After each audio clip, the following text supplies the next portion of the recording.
అదే RTV app వార్తల్ని క్షణాల్లో చదివే అవకాశం ఉంటుంది. ఒక న్యూస్ పేపర్, ఒక టెలివిజన్ ఛానల్ మీ చేతుల్లో ఎప్పుడూ ఉంటాయి. రాయలసీమ ప్రాంతంలోనే స్వతంత్ర ఆ రోజుల్లో సమరయోధులు కావచ్చు, ప్రాణాలు కోల్పోవడం అయితేనేమి, అదేవిధంగా దాతృత్వం అయితేనేమి, ముఖ్యంగా ఒక భారతదేశానికి ఒక ఆదర్శంగా నిలిచిన ప్రాంతం ఇది. నిజంగా ఈ ప్రాంతం నుంచి ఆ రోజుల్లో గుండా వెంగళరెడ్డి గారిని, నరసింహారెడ్డి గారిని, అదేవిధంగా ముఖ్యంగా ఏంటంటే ఈ కార్యక్రమాలన్నిటికీ ముఖ్య కర్త మన పడి గారు.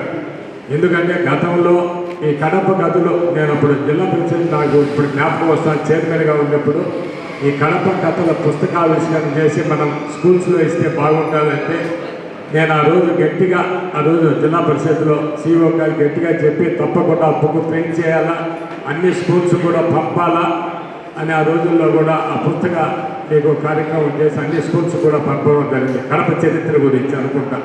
అదేవిధంగా ఇంతకుముందు నరసింహారెడ్డి గారి గురించి కూడా ఒక మీటింగ్ పెట్టారు ప్రెస్ క్లబ్లో. ఆ రోజు పని వాళ్ళ ఈ కార్యక్రమానికి కూడా నన్ను పని నేను తప్పకుండా రావాలన్నా, మీరు ఎప్పుడు తప్పకుండా వేరే కార్యక్రమంలో కూడా ఖచ్చితంగా నేను అటెండ్ అయిపోతానని చెప్పడం జరిగింది. నిజంగా గొప్ప వ్యక్తులు, మహనీయులు. వారు భావితరాల వారికి, ఎందుకంటే భావితరాల వారికి తెలిస్తే పరిస్థితి లేదు చరిత్ర గురించి. ఎందుకంటే వాళ్ళ ఈరోజు ఈ యుగాల్లో ఈ రోజుల్లో చాలా స్వార్థం. ఈరోజు కనీసం ఒక 10 రూపాయలు ఖర్చు పెట్టాలన్నా చూసే పరిస్థితుల్లో అలాంటి గొప్ప మహనీయుల గురించి ఎంతో దాన ధర్మాలు చేసిన వ్యక్తులు, ఎంతోమందికి వాళ్ళకు ఉన్నా లేకున్నా దాంట్లో ఎంతోమంది అలాంటి కరువుల్లో కూడా ఎంతోమంది ప్రాణాలు కాపాడిన వ్యక్తులను మనం నిజంగా గుర్తు చేసుకోవాలా. వారి గురించి 10 మందికి ఈ భావితరాలు వారికి తెలిసే విధంగా దస్తగిరి లాంటి పెద్దలు వాళ్ళు చదువు లేకుండా కూడా వాళ్ళకున్న పరిజ్ఞానంతో, వాళ్ళకున్న గ్రాంధికం దాంతోనే ఒక పుస్తకం మాదిరి చేసి వాళ్ళ జీవిత చరిత్రను భావితరాలకు తెలిసే విధంగా చేయడం చాలా గొప్ప విషయం.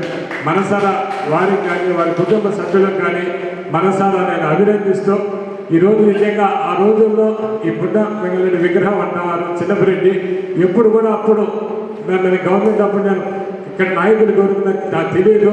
నేను జిల్లా పరిషత్ అప్పుడు చైర్మన్గా ఉన్నప్పుడు ఎప్పుడు కూడా నా దృష్టికి ఇది వచ్చిన దాఖలాలు లేవు. నిజంగా ఆ రోజుల్లో ఏమన్నా వచ్చుంటే కూడా తప్పకుండా ప్రయత్నం చేసేవాళ్ళు. ఇప్పుడు కూడా మీరందరూ కూడా ప్రయత్నం చేయండి. నా వంతు సహాయ సహకారాలు ఎప్పుడు కూడా మీరు చేసే ప్రయత్నంలో నేను అందిస్తానని కూడా నేను మనస్ఫూర్తిగా తెలియజేస్తూ, ఈరోజు నిజంగా ఇది ఇన్ని రోజులు నరసింహారెడ్డి గారిది కావచ్చు, వెంకటరెడ్డి గారిది కావచ్చు, వాళ్ళ విగ్రహాలు నిజంగా ఈ ప్రాంతాల్లో లేకపోవడం నిజంగా దురదృష్టమే.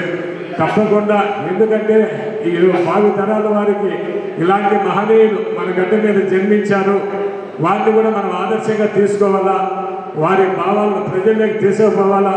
వాళ్ళ దాతృత్వం మనం కూడా అదేవిధంగా దాన ధర్మాల్లో కూడా ముందుండాలా అనే ఆలోచన కల్పించే విధంగా భావితరాలకు వారికి తెలియజేయాల్సిన ఆవశ్యకత ఎంతైనా ఉందని కూడా తెలియజేస్తూ, ఈరోజు నిజాన్ని మీతో కలిసి మాట్లాడే అవకాశం కల్పించిన వేదిక మీద కావచ్చు ఉన్న అందరికి కూడా, ఇక్కడ ముఖ్యంగా పని కావచ్చు, మీ అందరికీ కూడా మరొకసారి నా హృదయపూర్వక నమస్కారాలు తెలియజేస్తూ జై హింద్. ఎంతోమందికి ఆయన ఆదర్శం. నిజంగా ఆ కరువు అలాంటి ప్రాంతాల్లో ఎంతోమంది ప్రాణాలు కాపాడిన గొప్ప వ్యక్తి, మహనీయుడు. అలాంటి పుస్తక ఆవిష్కరణ కార్యక్రమం నాకు కూడా చాలా ఆనందంగా ఉంది, సంతోషంగా ఉంది. ఆయన ఈ కడప ప్రాంతంలో ఆయన విగ్రహ ఆవిష్కరణ కూడా తప్పకుండా అందరం కలిసి ప్రయత్నం చేసి విగ్రహం కూడా స్థాపించడానికి ప్రయత్నం చేస్తాం. మరిన్ని వీడియోస్ కోసం ఛానల్ సబ్స్క్రైబ్ చేయండి, లేటెస్ట్ అప్డేట్స్ కోసం వాట్సాప్ ఛానల్ ఫాలో చేయండి, అండ్ లింక్ డిస్క్రిప్షన్ లో ఉంది.